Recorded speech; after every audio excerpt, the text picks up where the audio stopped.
Bienvenidos y buenas noches al cuarto programa de Fortuna TV, el programa sobre economía y negocios de la revista Fortuna. Como siempre estamos con Luis Seco, el economista estrella, que nos cuenta qué es lo que está pasando en la Argentina. ¿Qué tal, Luis? Muy buenas noches.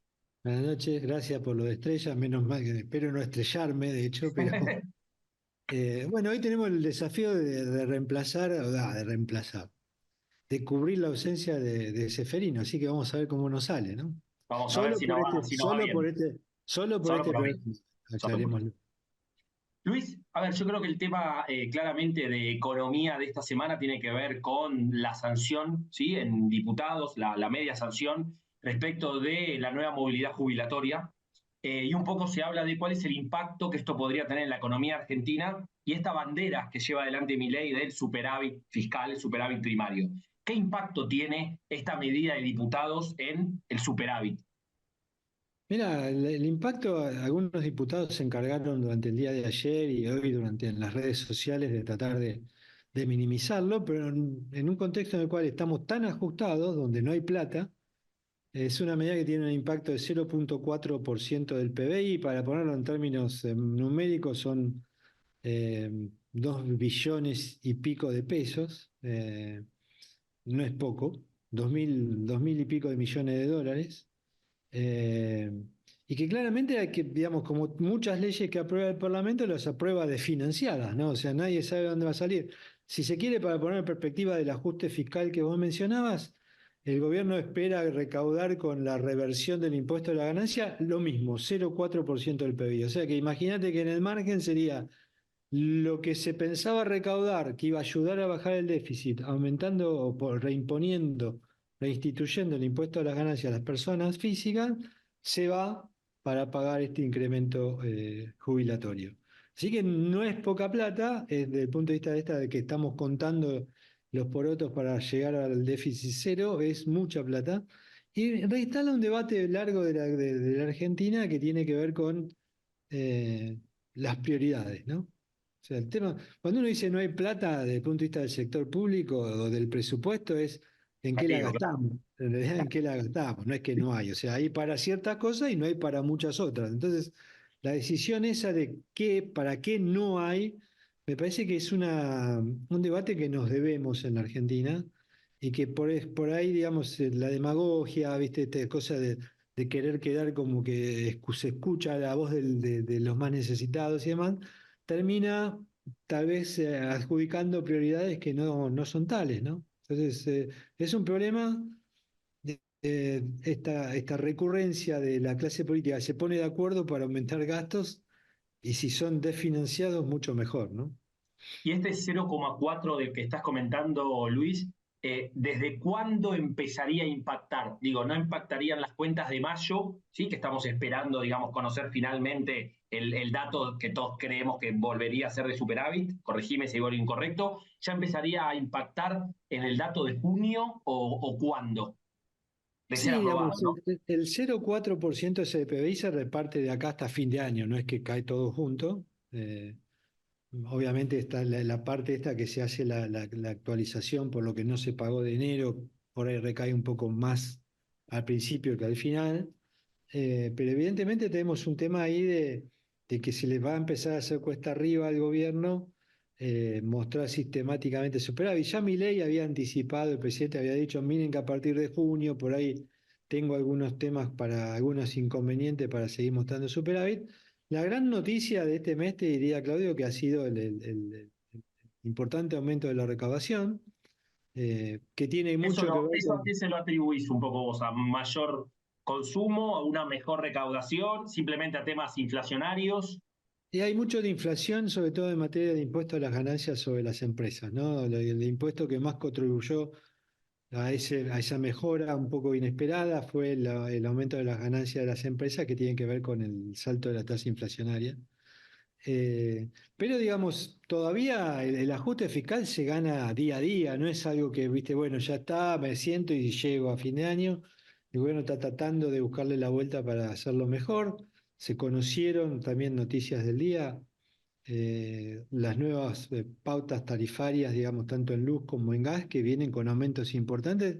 y con reducción de subsidios muy importantes en segmentos que eran los segmentos más subsidiados, con lo cual ahí también, digamos, uno dice, bueno, vamos a buscarle la vuelta, el Parlamento dice, vamos a mejorar la situación de los jubilados y vos por otro lado tenés que todavía aumentar tarifas, aumentar el costo del transporte, o sea, está bien, por ahí los jubilados consumen más tarifas que transporte, pero digo, todo termina metiéndose dentro de la ecuación de gasto de las personas y de las familias, por lo tanto, digamos, esa sensación de que del ajuste, porque anécdota, hoy escuchaba era entrevistado un carnicero, ¿no?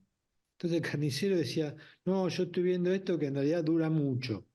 Entonces el periodista dice, no, ¿cómo que dura mucho si empezó en diciembre? No, dice, no, pues venimos de antes, le dice. O sea, venimos de antes con la gente Claro.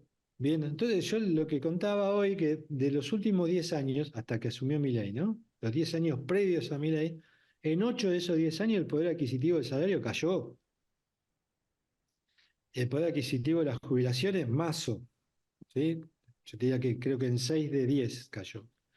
Eh, porque hubo los bonos, ¿viste? Siempre eso ayudaba un poco a que no Siempre cayera algún plus tanto para recuperar, claro. como caían los salarios, ¿no? En términos qué tan atrás le corría la inflación. Entonces, digamos, la gente como que dice, bueno, hoy le dio el cheque en blanco a Milei, le da un tiempo muy inesperadamente, si querés, porque uno dice, Milei tiene menos tiempo que la gente, dice, la gente tiene menos tiempo que Milei, pero, perdón, pero se lo concede a Milei para decir, hacer lo que tengas que hacer, pero ya es como que eso se llama en economía, o sea, no es un invento de un periodista ni nada, de un economista argentino, se llama cansancio en el ajuste, hay mucha fatiga en el ajuste, ¿no? Como que uno dice, ¿cuándo se termina esto? Y bueno, y hoy ya te digo, hoy vamos a un segundo round de aumento tarifario, probablemente haya un tercero dentro de poco. Entonces, eso va dilatando en el tiempo la salida, ¿no? Bueno, y también lo Y que se ve es que de la misma manera que las jubilaciones se empezarían a ajustar por el IPC, la idea es que la luz y el gas, después de los aumentos, también empiecen a ajustarse por el IPC. Es decir, corregime vos, pero yo que no soy economista, pareciera que es lógico que una vez que el precio relativo ya se encuentra el punto de equilibrio, por decirlo de alguna manera, o el punto que se ponen de acuerdo, que todo empiece a aumentar en función de esa inflación, que si va bajando empezará a ser menor, pero que todo empiece a ir por ese lado, ¿no? está perfecto lo que decís, lo único que falta todavía, acordate que este, como decimos siempre, era un programa de estabilización en dos fases, ¿no? Una que era, pasaba todo este sinceramiento de precio y después venía un sendero declinante en la cual todas las variables iban más o menos parecidas. Esa segunda fase está demorada en el tiempo. Está demorado, claro. Entonces, como está demorada, todavía uno teme que estas correcciones generen, che, nos quedamos atrás, bueno, corramos, y cuando corriste, los demás se quedan atrás, o corramos, y eso se llama inercia. Yo creo que el O sea, que gobierno la cree que, inercia sea negativa, digamos, y que nunca esté el famoso rebote. yo creo que el gobierno cree que rompió la inercia de inflación en Argentina, entonces la inflación puede seguir convergiendo. Yo tengo mi duda de que se Bueno, haya podido Caputo, romper Caputo lo esa. dijo. Caputo salió a decir que ya se cayó la caída y ahora, digo, y empezaba a aparecer de nuevo la palabra brotes verdes, ¿no? Claro, la recuperación económica, él creen que viene de la mano del quiebre en la tasa de inflación. Pero, digamos, yo creo que todavía falta mucho. Hay un tema importante ahí, lo charlábamos en la previa, que es el tema de las leyes, ¿no? Uno cree que, digamos, Milei si pega un par de goles con la ley bases, con alguna otra señal de gobernabilidad, la economía puede decir, bueno, la verdad que está gobernando, está pudiendo hacer lo que quiere, entonces vale la pena apostar al consumo y a la inversión. Pero yo creo que eso viene lento porque todavía, fíjate que si uno dice, bueno, ¿qué leyes se aprobaron en Argentina hasta acá? Se aprobó el aumento el cambio de la movilidad jubilatoria, que no era una ley que quiere el gobierno y que el gobierno dice que va a vetar. Entonces, es como que todavía falta demostrar que ese temor que teníamos mucho de que a Milei le iba a ser muy cuesta arriba gobernar, lo va revirtiendo. Yo creo que y ahí viene todo otro tema que lo hablamos en el programa anterior, que es la cuestión de la gestión, ¿no? O sea, yo creo que cuando más apretado estás en términos de gobernabilidad, en términos de gestión política, si querés de alguna manera, tenés que mucho más gestionar hacia adentro, o sea, tenés que ser muy eficaz en la administración de las políticas públicas. Y ahí hay un gran desafío. Seguimos en Fortuna TV en nuestro cuarto programa y nos está acompañando José Luis Espert. diputado nacional de La Libertad Avanza. Muy buenas noches, José Luis, ¿cómo estás? Y muchas gracias por acompañarnos. Hola, hola, hola, ¿qué tal? Muy buenas noches, un placer, un gusto estar ahí. Muchas gracias, José Luis. José Luis, tenemos un montón de preguntas, pero quizás la más que tiene que ver con la actualidad es la media sanción en diputados de lo que tuvo que ver con la movilidad jubilatoria. Es preguntarte cuál es tu opinión al respecto y qué impacto puede tener esto en las cuentas públicas. Bueno, mira, probablemente con alguna anticipación al año electoral, que es el 2025, año de elecciones legislativas, me parece que la oposición empezó a usarlo ya algunos elementos para hacer campaña, como es los jubilados, que lamentablemente muchas veces la política vieja que uno quiere dejar atrás los usa.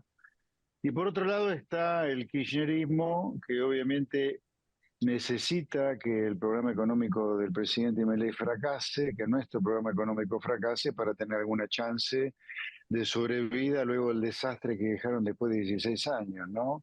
Sobre la primera parte te diría ahí, para que lo tengamos claro, el derrumbe de la jubilación es que ocurre estadísticamente durante la presidencia del gobierno de Milei, enero-mayo, supongamos. Es consecuencia de la vieja fórmula que había establecido el gobierno de Alberto Fernández por la ley 27609. Como esa ley ajusta con mucho retraso a las jubilaciones comparado con la inflación, como te estalló la inflación y las jubilaciones se ajustan muy, muy atrás por esa ley, bueno, obviamente las jubilaciones se hicieron pedazos estadísticamente dentro de la presidencia de Milei, pero Milei no tiene nada que ver con eso, justamente todo lo contrario. Milei lo que hace con el decreto 274, el DNU, es decir, no, no, basta, basta de esta fórmula predatoria contra los jubilados. Lo que vamos a hacer es empezar a ajustar a la inflación por el IPC, por la inflación al consumidor, que es la inflación que todo el mundo utiliza para ajustar sus salarios, sus contratos, sus precios para no perder poder de compra. Entonces, Milei lo que hace es a lo que hizo Milei lo puede ver de dos maneras. Uno, que evitó un deterioro mucho mayor al de la ley del kirchnerismo, o, te lo podría contar de otra manera, mejoró sustantivamente las jubilaciones comparado con las jubilaciones que hubiéramos tenido respecto de la ley del kirchnerismo. Ahora, lo que hizo ayer la Cámara de Diputados, con punta de lanza a la Unión Cívica Radical y como furgón de cola la Unión por la Patria, o sea, hubo una alianza entre radicales y kirchneristas ayer, fue mentirle a los jubilados y decirle, nosotros vamos a mejorar las jubilaciones más de los que las ha mejorado el gobierno de Milei. Y para eso no hay plata, eso es lo que decimos nosotros, por eso nosotros votamos en contra de este aumento, es porque no le queremos mentir a los jubilados. El sistema está quebrado, nosotros estamos intentando que el jubilado tenga el menor perjuicio posible. A mí me encantaría que el jubilado, en lugar de cobrar la miseria que cobra hoy de 250.000 pesos, incluyendo bono, cobrara 1,5 millones de pesos, que es la dieta mía de diputado. Pero no hay plata, no, no, no, no, no, no, no, no se puede, Ahora, lamentablemente. te hago una consulta, José Luis, no sé, en la agenda de gobierno de Javier o dentro de tu programa, digamos, legislativo, ¿no crees que estos debates no generan un buen momento para discutir el sistema previsional en serio? Digo, o sea, está bien, uno dice, estamos en minoría, no lo vamos a poder, pero por lo menos tirar las grandes líneas, decir, edad jubilatoria, el regímenes especiales, regímenes de privilegio, meter todo y decir, mira, este es el proyecto que tiene la libertad de avanza, es el régimen jubilatorio que pensamos a largo Sí, plazo. a ver, en la Libertad Avanza estamos trabajando en un proyecto de reforma jubilatoria que nos saque al sistema jubilatorio el quebranto en el que está. Pero además hay una cosa, son muy poquitos los jubilados que se están jubilando por el régimen general. Al final, por lo menos la mitad se están jubilando por regímenes especiales y además hay más de 30 cajas provinciales y no provinciales de policía, de bomberos, etcétera, etcétera, que tienen todos sus regímenes especiales, se jubilan algunos a los 40 años, otros a los 45. Es una aquelarre total. Después de esas cajas, como quedan desfinanciadas porque se jubilan audades, que vos estás bárbaro para seguir trabajando, entonces aparecen las crisis de las cajas que te empiezan a pedir plata porque no le pueden pagar a los jubilados lo que dice la ley de creación de la caja. Es todo un aquelarre absoluto el sistema jubilatorio. Está todo roto. Y obviamente que estamos trabajando en una reforma jubilatoria, pero estamos trabajando en una reforma jubilatoria que junten todos estos pedazos completamente rotos entre sí y además Si esa reforma jubilatoria entra ahora al Congreso, tenemos que tener claro que nosotros tenemos menos de 40 diputados de 257. Ponele el PRO, 40 más 80. Ahora, acá las votaciones las decide un conglomerado muy variopinto, que es la suma de radicales, coalición cívica, hacemos coalición federal e innovación federal, que son casi 70 diputados. Después tenés la papelera de reciclaje, que es Unión por la Patria, y la izquierda, que es el furgón de cola de ellos. Pero acá hay 70 diputados, que yo lo llamo Corea del Centro, que te deciden las votaciones.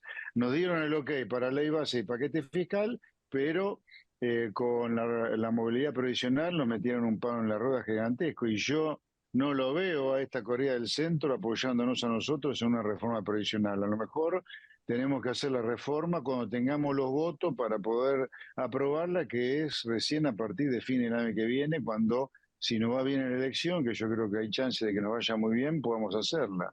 Esto es una cosa que uno la aprende haciendo la política en la cocina de la política. Mirá, la verdad es el recontrapedo pensar en leyes si no tenés los votos para poder empujar en el Congreso, ¿viste? Por ejemplo, con la ley bases. ¿Sabés por qué salió la segunda vez la ley base de diputados después del fracaso del verano? Porque aprendimos que una ley que toca tantos intereses, que toca tantas cuestiones, que pisa tantos callos, con una Corea del Centro de 70 diputados que va por un lado y para el otro, teníamos que discutir artículo por artículo. Estuvimos más o menos un mes y medio largo, trabajando 15 horas por día discutiendo artículo por artículo, y no pasábamos a discutir un nuevo artículo hasta que no teníamos los votos, en principio, porque era todo a puerta cerrada, obviamente, antes de ir al recinto, de cada artículo. Y eso costó un montón. Por eso una reforma laboral que inicialmente tenía 60 artículos en la ley base terminó de 17, porque no Claro. estaban los votos para los restantes 43, lamentablemente. Ahora, las leyes, ahora la aprobación de las leyes, te lo pongo del lado más del lado del mercado, entre comillas, de mi rol de analista de economista profesional, ¿no? Era como que las leyes podían generar o engranar las expectativas, ¿no? Uno decía, bueno, salen las leyes, sale el Pacto de Mayo, y a partir de ahí es como que mi ley demuestra, la libertad avanza demuestra que a pesar de todo puede gobernar. Ahora, este esmerilamiento que vos contaste, las demoras y demás, es como que le bajaron un poco el precio a la ley base. Me refiero en términos de impacto sobre las expectativas. ¿Qué estás viendo, qué estás viendo vos que puede, como que de dentro del instrumental que tiene mi ley, que tiene la libertad avanza, qué crees que puede generar ese nuevo golpe de expectativas para decir, bueno, ahora sí podemos iniciar una segunda fase con una perspectiva de futuro un poco más afianzada, más consolidada, digamos, ¿no? No, mira, yo si bien coincido contigo sobre la baja de precio porque no salió el 25 de mayo, como estas leyes van a salir, o cómo están las cosas en el Senado y en diputados van a salir, a lo mejor va a ser el pacto del 9 de julio. Vos me dirás, mira, la demora de un mes y medio impacta en las expectativas. Yo eso probablemente te lo pueda acordar, poder acordar contigo que sí, pero bueno, van a salir las dos leyes, y yo creo que la buena noticia, o el medio vaso lleno para compensar ese medio vaso vacío de la demora, es que la inflación va a mostrar que en mayo, por lo menos ahora cuando se conozca a medio de junio, va a estar otra vez abajo de lo que se esperaba. Se espera 5, probablemente esté abajo de 5. Y yo creo que en junio podemos tener a lo mejor el mismo nivel. O sea, vemos que la inflación se estabiliza a 5 meses de haber estado a punto de tener una crisis en un nivel hasta impensado para nosotros mismos, te diría. Cuando hacíamos números con Javier Milei en el verano sobre la inflación del primer trimestre, nosotros estábamos pensando que la inflación de 3 meses es la inflación que vamos a tener en 6, a lo mejor. O sea, hay un medio vaso lleno muy, muy importante para nosotros, que junto con la ley bases y el paquete fiscal, que es muy importante también, ¿no? Recordemos que en el paquete fiscal hay una moratoria, un blanqueo, se reduce a lo mínimo prácticamente el gran trato discriminatorio que había contra los autónomos a favor de los empleados en relación de dependencia. Creo que van a impulsar a la economía. De hecho, Me yo veo acuerdo, bastantes proyectos en la gatera esperando la ley base y el pacto fiscal, me acuerdo el cuando, paquete fiscal. Me acuerdo cuando hablamos hace muchos años de armar el sindicato de autónomos. Porque no Sí, había nadie, claro, no claro. había nadie que nos representara, digamos, de alguna manera. Bueno, Pero ahora el gobierno tomó el guante y ha hecho una reforma en ganancias muy, muy importante que prácticamente deja en un pie de igualdad autónomos con empleados. sí. Ahora, en términos esto o sea, la baja de inflación, yo coincido contigo, fue mayor que la que esperábamos. También hubo algunas postergaciones de correcciones de precios relativos que te ayudan. Ahora, el punto central, yo creo que tengo dos temas ahí. Uno es si realmente se quebró la inercia inflacionaria, o sea, que vos crees que realmente con el ancla fiscal alcanza para quebrar la inercia. Y segundo, digamos, dado que si hay algo que tenías como aspecto diferencial respecto de muchos de nuestros colegas, era tu conocimiento de las cuentas fiscales. Me gustaría que nos cuentes también cómo estás viendo, digamos, ese ajuste fiscal, qué tan sostenible lo ves y qué crees que se puede o que debería hacerse para despejar cualquier grado de incertidumbre que todavía tiene el ajuste, ¿no? Mira, sobre la primera parte de tu primera pregunta, la inercia sí, yo te digo, está quebrada. Lo que no está quebrado, los ajustes de precios que va a haber y que van a probablemente dificultar que la tasa de inflación comience a estabilizarse en 0,5 o 0,6 mensual, porque en algún momento vas a tener que volver a retomar el ajuste de tarifas. Así que no veo que esto vaya rápidamente a una inflación internacional de ninguna manera. Pero en cuanto a inercia, yo creo que está rumbo a quebrarse. Pero repito, los ajustes de tarifa van a impedir de ir a una inflación internacional en la segunda parte del año. Sobre la otra pregunta del ajuste fiscal, yo te diría que acá tiene que venir una segunda etapa donde hagas una reforma estructural de despidos fuertes en el sector público nacional, también en el provincial y también en el municipal, porque si no, claramente va a ser difícil de sostener los salarios reales que están quedando en el sector público, las jubilaciones reales que están quedando, el poder de compra de los planes sociales. Tiene que venir la reforma estructural, que significa despido, pongámoslo con todas las letras. Por lo menos te sobran 500.000 de personas, incluyendo nación, provincias y municipios en el estado, de gente que no tiene nada que hacer, que le están robando la plata al buen policía o al enfermero y al contribuyente también, ¿no? Pero no, falta para que esto sea sostenible todavía. Y José Luis, te pregunto la contracara, ¿no? ¿Qué se está pensando en términos de ingreso y posibilidades para el sector privado? Digo, para que finalmente sean los que motoricen, vamos a imaginar que cae 500.000 puestos en el público, bueno, que puedan ir al privado siempre y cuando el privado los necesita. Digo, ¿qué se están imaginando para prender el motor de nuevo de lo que tiene que ver con el sector privado? ¿En qué sectores crees que se va a empezar a activar eso? Bueno, en cuanto a sectores, empiezo por la última parte de tu pregunta. Yo te diría, hay muchos sectores que están esperando inversiones multimillonarias en lo que es RIG. Viste, el RIG está en la ley base, es el RIG, es el régimen de incentivo a las grandes inversiones, donde tenés un régimen muy laxo en materia impositiva para 200 millones de dólares de inversión hacia arriba por 20 años.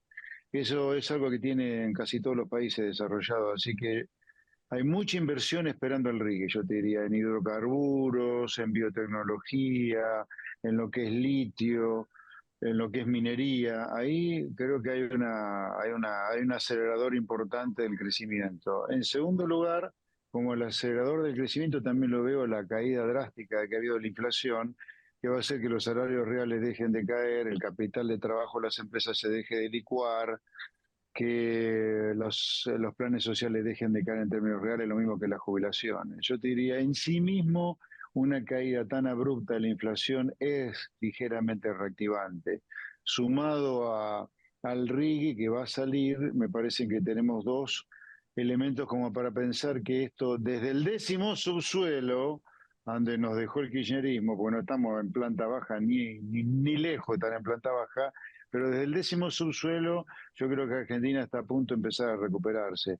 La pregunta es cuánto vamos a tardar en volver a planta baja, ¿no? Pero, y eso, ahí viene toda la figura de la B corta, la U, la pipa de Nike, yo no tengo la menor idea, no tengo la menor duda que la recuperación está a la vuelta de la esquina, pero desconozco la velocidad a la cual viene esa recuperación.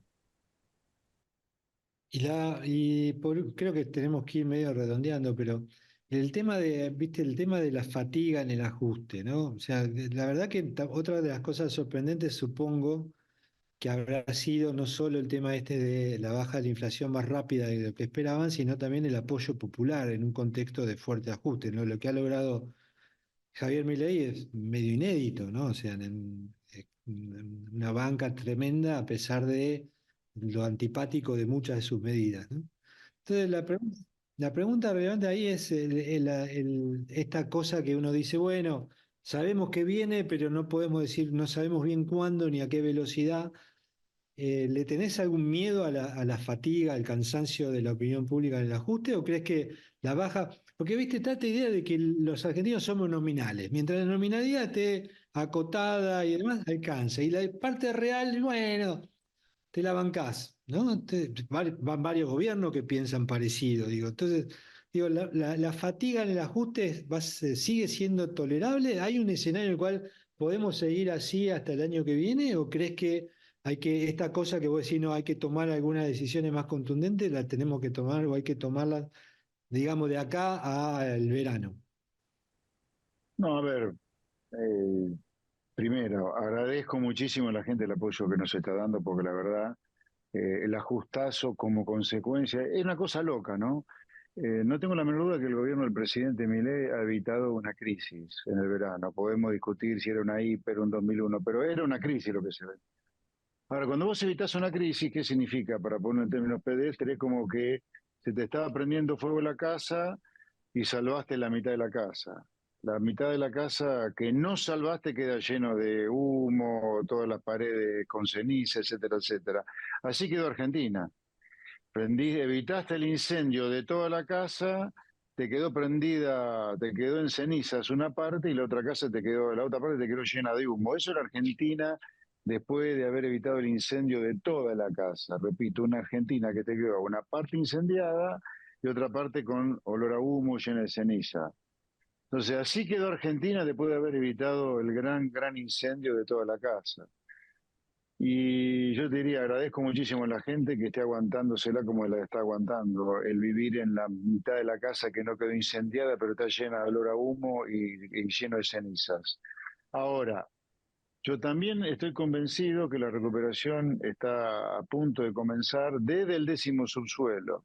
Y yo creo que desde el décimo subsuelo, no por la nominalidad, sino porque la gente tiene conciencia de dónde hemos caído, me parece que va a seguir siendo tolerante, estando en el noveno, en el octavo, en el séptimo y en el sexto, quinto, cuarto, con el programa de Milei desde el punto de vista político. Ahora, tenemos que empezar a recuperarnos y yo creo que eso va a empezar a ocurrir. Me parece que estamos llegando justo al punto donde la fatiga ya está siendo grande, me parece que está coincidiendo. Y yo creo que la ley, ¿por qué creo en la recuperación? Lo que te decía antes, creo que en sí mismo la caída en la tasa de inflación es reactivante, más la ley base y el paquete fiscal. Yo creo que hay una luz al final y además yo creo que hay que seguir haciendo docencia. Esto no estamos curados del virus del populismo en materia conceptual, ideológica y de relato. Hay que seguir haciendo docencia de donde hay que hacerlo desde el poder diciendo, mira, este es el único camino que han recorrido los países donde la gente vive bien. Los países donde la gente vive bien no tienen inflación. Entonces no podemos discutir otra cosa que no sea, primero, no tener inflación. Todo para evitar la inflación, todo para cortar con la inflación. Eso solo te ayuda a reactivar. Le agregamos el RIC, le agregamos el paquete fiscal, más adelante una reforma impositiva y una reforma previsional. No hay nada, hoy no hay nada más progresista en Argentina que bajar la inflación, eso estoy totalmente de acuerdo. Todo esto que se llenan de progresismo en los discursos y después te minan la credibilidad del programa antiinflacionario, evidentemente, digamos, es un oxímoron, digamos, o sea, no podés ser No, progresista. son unos cínicos, porque escúchame una cosa, la ley kirchnerista de jubilaciones destrozó las jubilaciones, además de que el sistema de moratorias provisionales de los Kirchner quebraron al sistema, encima de haber quebrado el sistema, jubilando a 4 millones de personas sin todos los aportes, es imposible no quebrar un sistema donde los aportantes no han cambiado en 12 años, entre 12 y 14 millones de personas, y la cantidad de jubilados lo duplicaron. Eso quebró el sistema. Encima de eso, la ley kirchnerista, la 27609, Encima de eso, la aceleración inflacionada provocada por el plan platita. Lo que hizo Milei fue cambiar con el DNU 274 la fórmula para que las jubilaciones dejaran de caer en términos reales. No les alcanzó con eso, sino que ahora quieren mejorar las jubilaciones respecto del DNU de Milei. Todo mentira, todo para dinamitar la credibilidad del gobierno en el ajuste que está haciendo, no hay duda. Van por eso, es lo único que les queda. José Luis, muchísimas gracias por el tiempo. Un placer a los Muchas dos. gracias. Un gran abrazo. Hablamos con José Luis Esper, diputado nacional de la Libertad Avanza, y enseguida seguimos en Fortuna TV con la nota a Martín Galdeano, presidente de Ford Latinoamérica.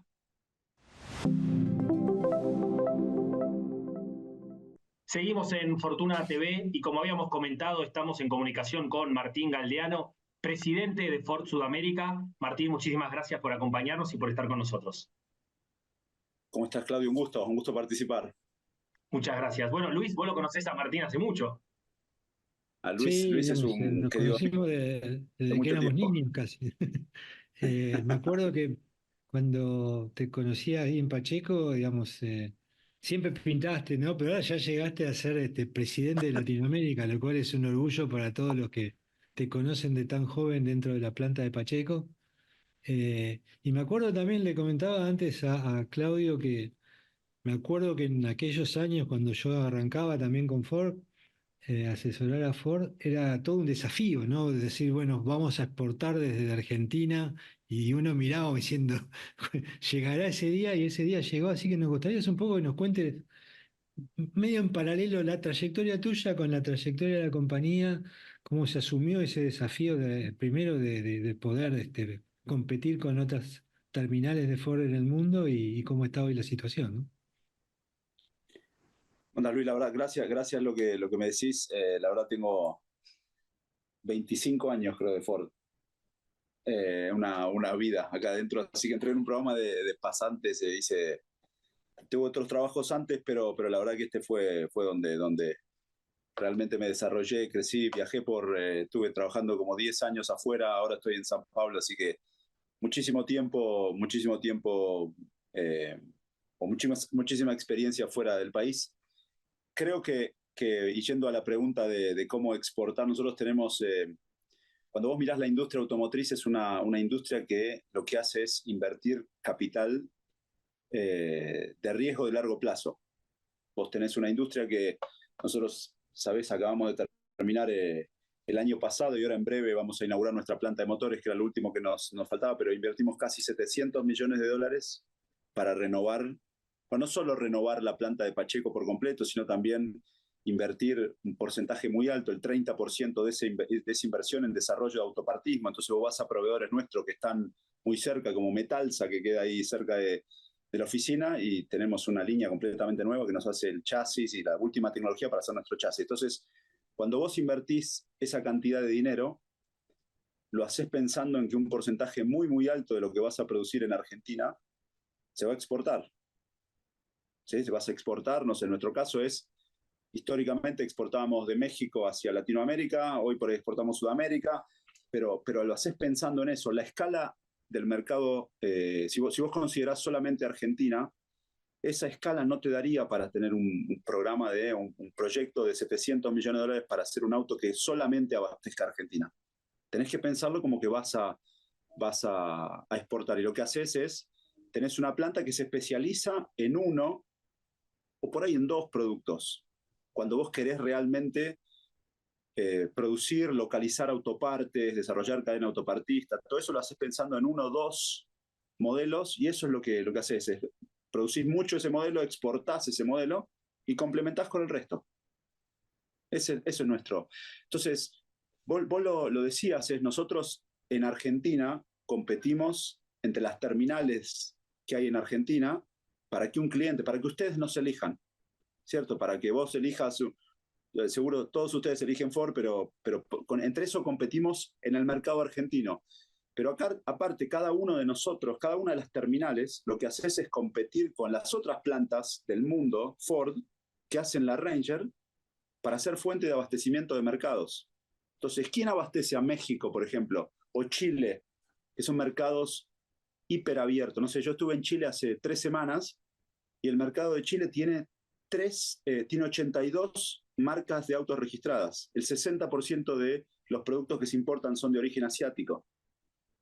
Entonces, vos para realmente competir efectivamente, que vos en Chile te elijan a Pacheco como fuente de abastecimiento de la Ranger y no a Tailandia, por ejemplo, o a Sudáfrica o a Estados Unidos, tenés que ser competitivo. Tenés que competir en calidad y en costo. Ahora, es muy interesante el modelo este de desarrollo que, bueno, Ford es tal vez uno de los más evidentes, que es hagamos aquellas cosas que sabemos hacer mejor, ¿no? Y entonces uno dice, bueno, ¿qué es lo que sabemos hacer mejor o deberíamos saber hacer mejor en Argentina? Son cosas que están cerquita del campo, cerquita del agro, ¿no? Y me parece que eso tiene mucho que ver con un modelo de especialización que Argentina podría seguir también en otras industrias, no necesariamente en la industria automotriz, ¿no? Me parece que es como la industria automotriz se hizo pionera en ese sentido. Claro. Mira, nosotros, cuando vos mirás la industria total, y vos sabés que yo estuve mucho tiempo, en realidad sigo en ADEFA, ahora estoy como vicepresidente, pero estuve como presidente unos cuantos años. eh, el modelo de la industria automotriz es ese, especializarte porque necesitas, para ser competitivo, para ser eficiente, necesitas escala. Entonces, para esa escala, lo que vos estás viendo es, o sea, escala en nuestras fábricas y escala en la base de proveedores, en toda la cadena autopartista. Entonces, para esa escala es que ves que un montón de terminales como Ford están produciendo pickups en Argentina. Porque se ha transformado en un polo de producción de pickups.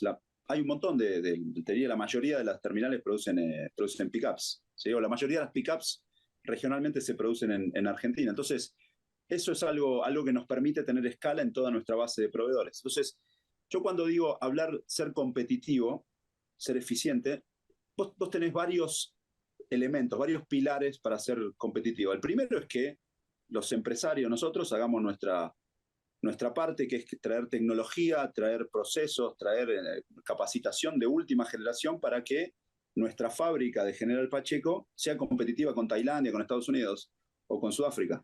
Yo no puedo pretender ser competitivo con Tailandia si yo estoy usando procesos de manufactura de hace 2 décadas y Tailandia usa último nivel de tecnología. No voy a ser competitivo. ¿Sí? Nosotros por eso invertimos, por eso renovamos por completo la planta, porque queremos que la tecnología, todo lo que tiene que ver con lo que está a nuestro alcance, la capacitación que tenemos junto con el sindicato, todo eso estamos invertimos muchísimo dinero. ¿Sí? Los otros pilares, por ahí hay 1 o 2 pilares más, es cuán competitivo es Argentina, el marco regulatorio impositivo para producir y exportar producto automotriz. ¿Sí? Y eso es algo que nos estamos conversando, venimos conversando hace muchísimo tiempo con los gobiernos para explicar de que nosotros tenemos que competir. Si no competimos, lo que empieza a pasar es que perdés mercados de exportación, perdés escala y perdés eficiencia. Entonces, vos no sé, nosotros tenemos un cálculo hecho como industria, vos hoy producís una camioneta y sale de la punta de línea, históricamente vos tenías más o menos 12 puntos de impuesto en una camioneta que se producía en Pacheco, en toda tu cadena autopartista pagabas ingresos brutos, impuestos municipales, impuestos de débito crédito. Por ahí alguien puede discutir conmigo, bueno, pero la exportación no aplica impuestos municipales. ¿Sí? No aplica a lo que nosotros exportamos, pero sí aplica a lo que un autopartista me vende a mí. Entonces, en toda la cadena de producción, nosotros pagábamos históricamente 12 puntos y medio, más o menos, 12 puntos, suponete. Con algunos agregados que hubo el año pasado y la suba del impuesto país de diciembre, te diría, pero vos tuviste a mitad del año pasado, por ahí antes, una reglamentación que te hace pagar doble IVA y doble ganancias cuando importás, más impuesto país al 7,5%, que después subió al 17,5%. Ese 12,5% de impuestos que pagábamos por una camioneta que producíamos en Pacheco para exportar, se fue a entre 20 y 24 puntos de impuesto. ¿Entendés? Entonces, el doble. Cuando vos querés llegar a Chile, por ejemplo, o a México, que son mercados abiertos, lo que te termina pasando es que te dicen, no, a mí la Ranger producida en Pacheco, calidad me encanta, cómo cumple los compromisos me encanta, pero tienen 25 puntos de impuesto cuando Tailandia tiene 0. O Sudáfrica tiene 0. Entonces, es imposible, es muy difícil competir, no es imposible porque estamos compitiendo, a Chile seguimos abasteciendo, pero es muy difícil competir. Entonces, en todas nuestras conversaciones, lo que nosotros decimos es, la prioridad cero es, obviamente, para todos nosotros, es estabilizar la macro, es tener la macro en orden y demás, con lo cual ir en contra del déficit fiscal, bajando impuestos a producción, es ir en contra de estabilizar la macro, pero tenemos que bajar los impuestos porque en el largo plazo perdemos mercado de exportación. ¿Sí?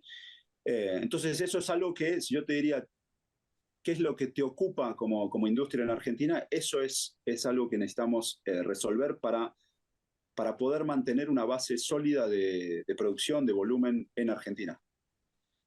Y el último Y pilar del por otro ahí lado, es qué acuerdos comerciales. perdón que te interrumpa, Martín. ¿Y cómo ves la idea esta de, ok, estamos todos de acuerdo con que la baja de impuestos es importante, ¿no? Ahora, también se supone que si se bajan los impuestos, también se van a bajar los aranceles, ¿no? Los impuestos a la importación. Ahí, ¿cómo ves el mercado? ¿Cómo ves el mercado argentino en un contexto en el cual en algún momento se abra también a la importación, digamos, ¿no? ¿Ves Ah, riesgos en eso? yo no mira, hoy para mí el riesgo que tenemos en Argentina es tener diferentes, no tener un level playing field, que vos tengas las mismas reglas de juego en todos lados, ¿sí? Hoy nosotros, por ejemplo, para importar cualquier cosa, una Territory que importamos de China, pagamos los mismos impuestos que pagaría cualquier importador que no sea parte de ADEFA y sea parte de otra cámara de importadores. Ujú. Entonces, pero nosotros competimos con las mismas reglas. Nosotros competimos con los mismos impuestos para llegarte a vos, Luis, y ofrecerte un producto, o a Claudio. Eso es lo mismo, ¿sí? El punto que yo te estoy planteando acá es que nosotros estamos compitiendo para exportar con reglas de Argentina con otros países que no tienen ese nivel de impuestos. Entonces eso es complicado. Cuando vos tenés, no sé, el día de mañana, por ejemplo, para importar se baja el impuesto, estoy haciendo una hipótesis acá, que el impuesto país desaparece y de 17,5 se va a cero. Perfecto, para importar una Territory para Luis yo voy a pagar cero y el importador de otro producto va a pagar cero. Entonces Claro. vamos a competir por propios méritos y no porque hay algo alguna traba o algún impuesto que nos está dejando adentro o afuera del mercado. Entonces, para mí es interesante eso. Como concepto, abrirse al mundo y poder competir con mismas reglas es lo que queremos. Y hoy, El Martín, problema es cuando vos vas a competir.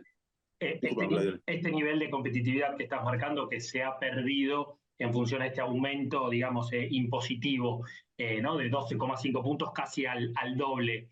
Eh, ¿Cómo lo encara la industria, por lo menos para tratar de ir compensándolo, o en los mercados para no perderlos, porque después es muy difícil volver a ganarlos?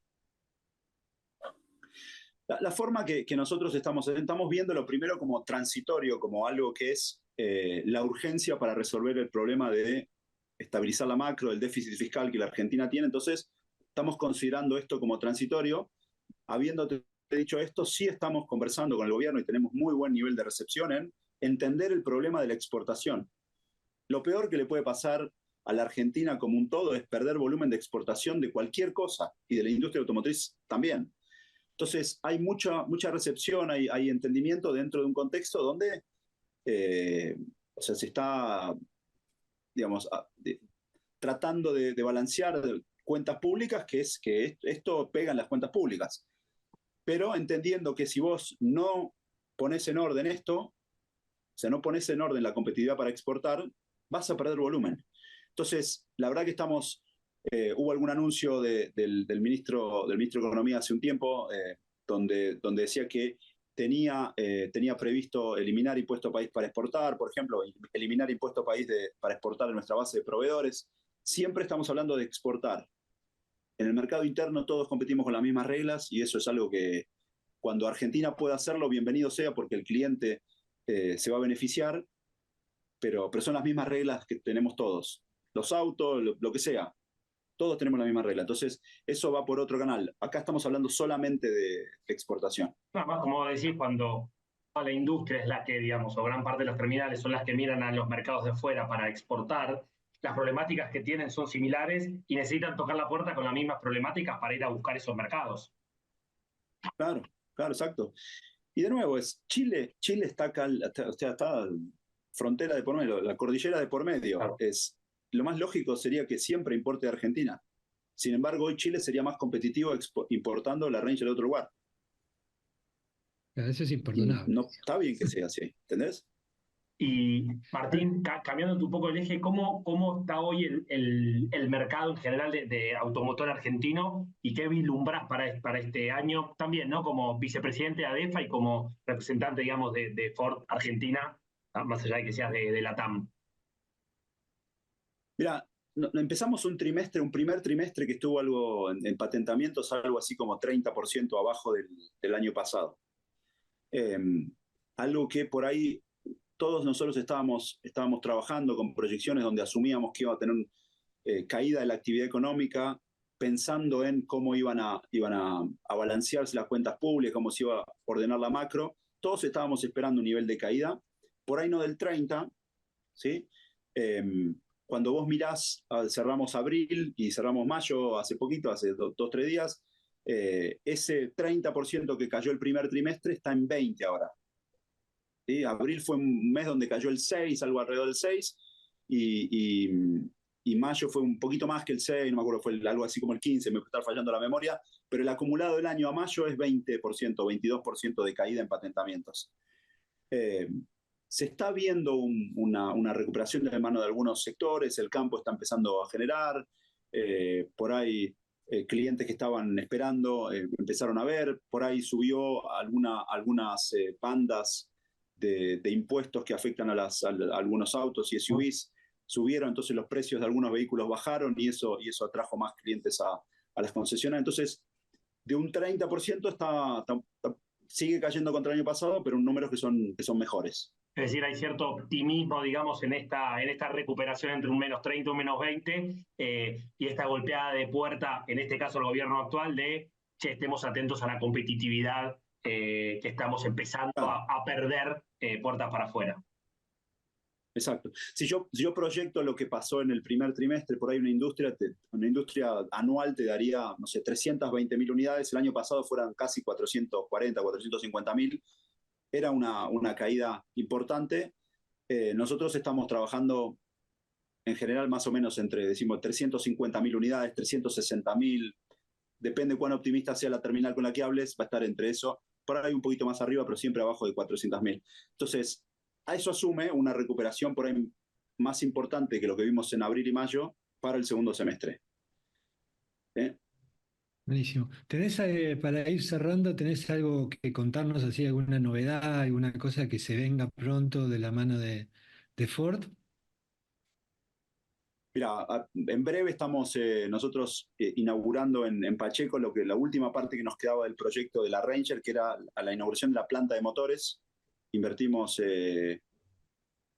casi 80 millones de dólares ahí en renovar la planta de motores y localizar los motores que hasta ahora eran importados. O sea, en la Ranger anterior eran producción local, en la transición de la Ranger anterior a la nueva los pasamos a importados, mientras renovábamos la planta y ahora van a empezar a hacer producción local de nuevo.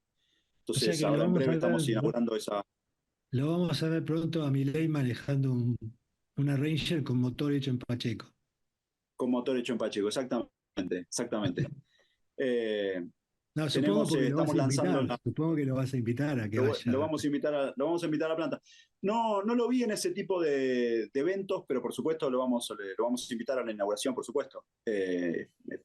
Sí, más que bienvenido sería poder contar con la presencia del presidente de la Nación, sería realmente un lujo para nosotros.